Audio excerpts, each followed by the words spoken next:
Oh, Thorin Walton says, one of my favorite episodes was the Try It at Home episode. I'm curious if there are any other at-home myths you would have liked to try but didn't make the cut. And then also, D. Friendly asked, if I recall correctly, you only did one episode consisting of myths that were safe to test at home. And was there a thought to do more of those kinds of episodes? Yes, there was plenty of thoughts to do more of those kinds of episodes. The Try It at Home episodes, I loved that idea. I loved that ethos.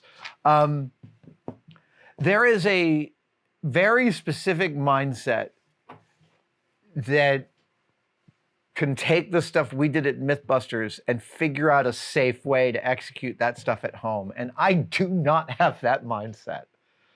Doing something safe at a smaller scale is just not one of my core competencies. I have, since MythBusters, I met him during MythBusters, but since MythBusters, I've become very good friends with Bob Plugfelder. You might know him as Science Bob from Jimmy Kimmel and Mark Rober's team. Science Bob is one of the best science communicators I've ever worked with. And had I known Science Bob while we were in heavy production to the degree that I know him now, I would have leaned on him a lot for episodes just like Try This at Home, because he does have that science teacher's brain about how to bring scale to your subjects safely. But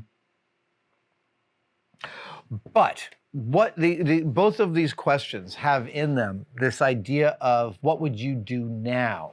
And the thing that exists now that did not exist while we were making the show is a slow motion camera in your phone. And that would have been a game changer for those kinds of episodes. To give you some idea, in the earliest days of MythBusters, the first high-speed camera we were using was connected to our computer with Ethernet, and every single shot we took of it took like 40 minutes to upload to the hard drive. Later on, in 2010, I did a deal with Sony, and Sony actually gave me an FS700 camera, which I still have. It's a fantastic camera. And it was one of the very first prosumer digital video cameras that had the ability to shoot 250 frames per second in HD. Just that. And we used, that camera of mine came on set, and then we bought one of the FS700s, and it became just such a bread and butter to get some high-speed shots without having to pull out the high speed and, wind it up and get all the equipment going.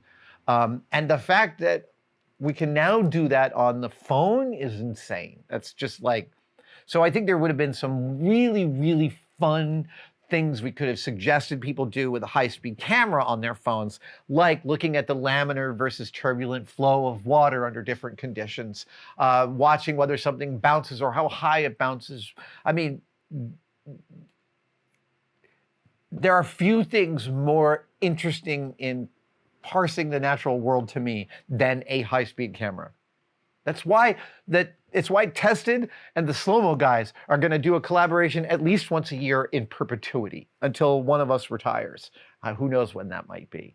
But that's the biggest difference between then and now. There was no such thing as a cheap, reasonably priced, reasonably accessible high-speed camera until very relatively recently.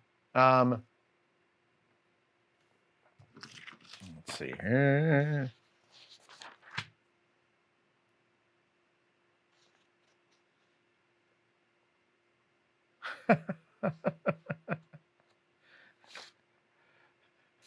So some of these questions are throwing some serious shade. But here we go. August McKenna says, were there any procurement orders that broke the brains of your producers?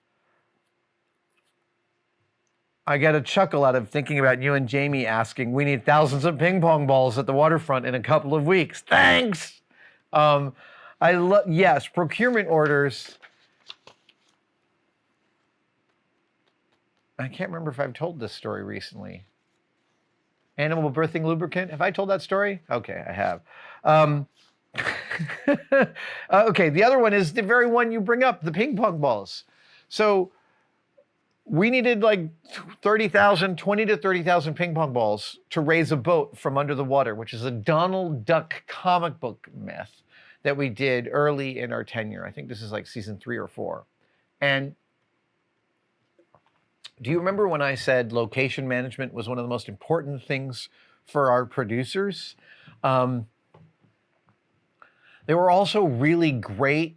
Yes, no, location management was everything, and not just managing and making the location client happy from the shoot. It's literally convincing them that we can come do what we want to do. For instance, when this is a tangent, but in the very first season of MythBusters, we were doing, if you're standing on the deck of a boat, when it sinks, will it suck you down when it goes? And we got this like 10-ton boat, and it turns out there's a specific law in San Francisco that says you are not allowed to sink a boat. So when we called the Maritime Authority, or whoever the producer called and said, I want to sink a boat, they're like, no. And then my producer this was Alice Dallow, she was like, wait a minute, there's a dry dock. What if I sink the boat at the end of the dry dock and pull it out with a crane? And so she called back the Maritime Authority and she said, can I get a permit for temporarily submerging a boat? And they were like, absolutely, you can totally get that. That is location management. And for raising a boat from ping pong balls, we needed clear water, which is not the San Francisco Bay. San Francisco Bay is a silty mess with almost zero visibility. The closest clear water we have is Monterey Bay, perhaps the most protected wildlife sanctuary in America. And they gave us permission to sink a boat in Monterey Bay and raise it with ping pong balls. There were several requirements. We had to power wash that boat before we brought it anywhere near the water, which we totally did. We needed 2 wranglers on set in kayaks, just keeping ping pong balls away from the playful denizens of Monterey Bay, the otters. The otters kept on going after the ping pong balls. But you were asking about procuring ping pong balls, right? So ping pong balls aren't cheap. Like even in bulk, they're like 50 cents a piece. I think that's the case. It's just a banana. What can it cost? $5? So the ping pong balls in bulk are expensive, and we needed 20 to 30,000 of them. And that amount of money back then was not something that we had easy access to go order 30,000, 10,000 packages of ping pong balls or something. And so we had one producer, Eric Haven, on our crew, who was really the best at finding the stuff that was hard to find. And he managed to get the ping pong balls from a company, donated from this company. But before he actually found us the ping pong balls twice. That's how good Eric is. And the first time he found them, he found 60,000 that we could have for free for the cost of shipping them overseas. 60,000 would fit in a truck container, and we could have that shipped over from Japan. This is a Japanese avalanche researcher who had used colored ping pong balls laid down in layers to watch the slicing effects of avalanches in situ. Like, that's brilliant on Eric's part to find that scientist and get them to agree to give us their stuff. That was oftentimes calling a place that had no idea why you were calling, but they were game to help, was really, really delightful. That was one of the more fun parts about doing the show. Thank you guys so much for watching, and I wanted to briefly mention that you could become a tested member. I know, everybody is competing for you to become a member of their thing. What I want to express to you is that the Tested membership has become such an important part of the Tested family. We get tremendous feedback from the Tested members, and they expand the stories that we can tell and the things that we have access to. And you can become a part of it right now by clicking on the link below. See you in the chat.